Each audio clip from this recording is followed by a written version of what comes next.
Continuing. There's one.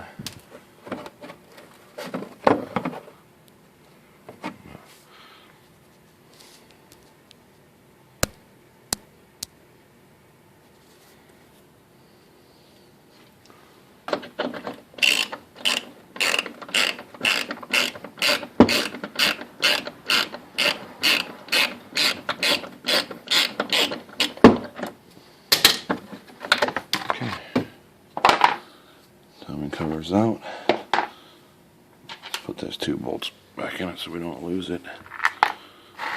Okay, it's a timing cover. Now we should be able to see the crank. There it is. Okay. So we'll try to break that bolt now while we're down here and see what we can do here.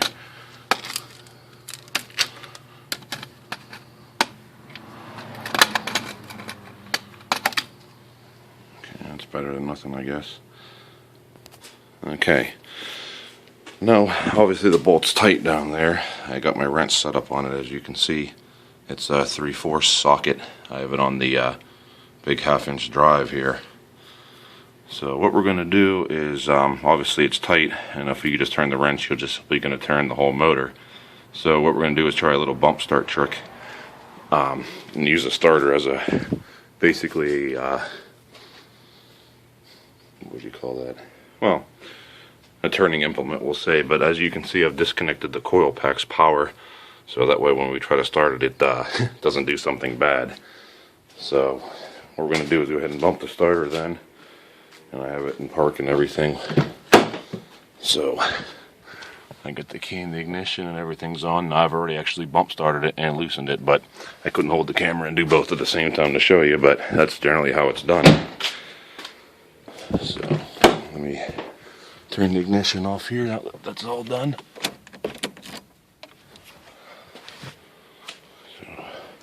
So, okay, now we should be able to go ahead and loosen the crank bolt. Oh, yep, came right off just like butter. As you can see, we're rotating the actual crank bolt and not the whole crank or the whole motor. So, oh yeah. She's nice and loose, so that's perfect. Alright, so now we know that that's good down there, so we're going to start removing things up here now. Okay, so we're going to go ahead and remove the top and the top motor mounts here, so we can have access to the timing cover. These are a 14mm, one here, one there, and then you have a couple more down below, and obviously the bracket as well. I'm going to go ahead and take them out.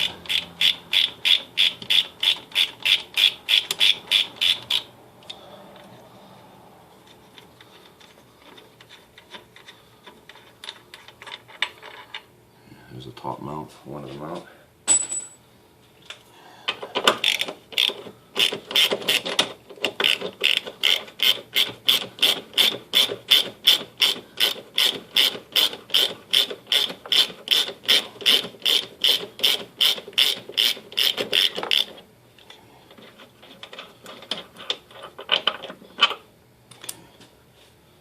Both are out.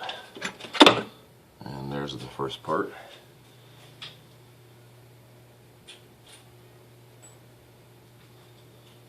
Bolts in it. So there's the one mount, which looks like it's okay, so I don't think that needs replaced or anything.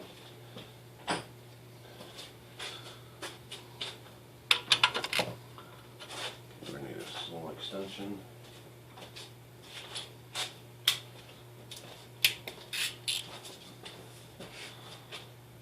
So I'm going to go ahead and reposition the camera here.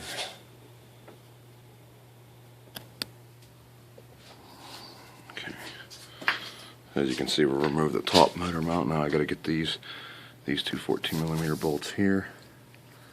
A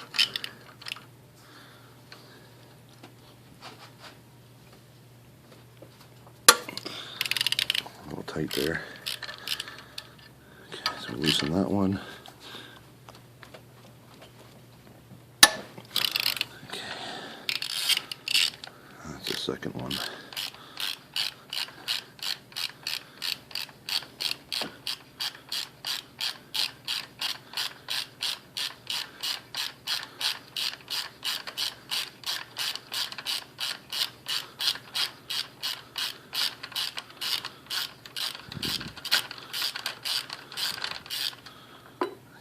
came out as easy as can be.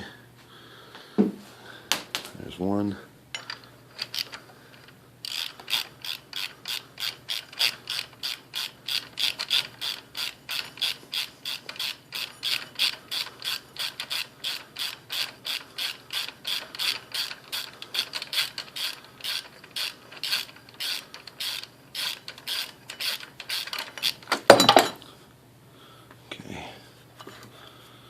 Got the other bolt, and then there's the other piece of the top part of the mount there. So it's sit here. It's 2 bolts. At the mount. So now that's out of the way. There's a little ground wire that we can hopefully pull apart here.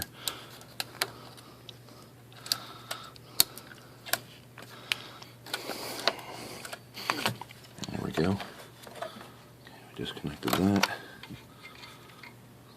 Okay, now you can see the mount. So we got one.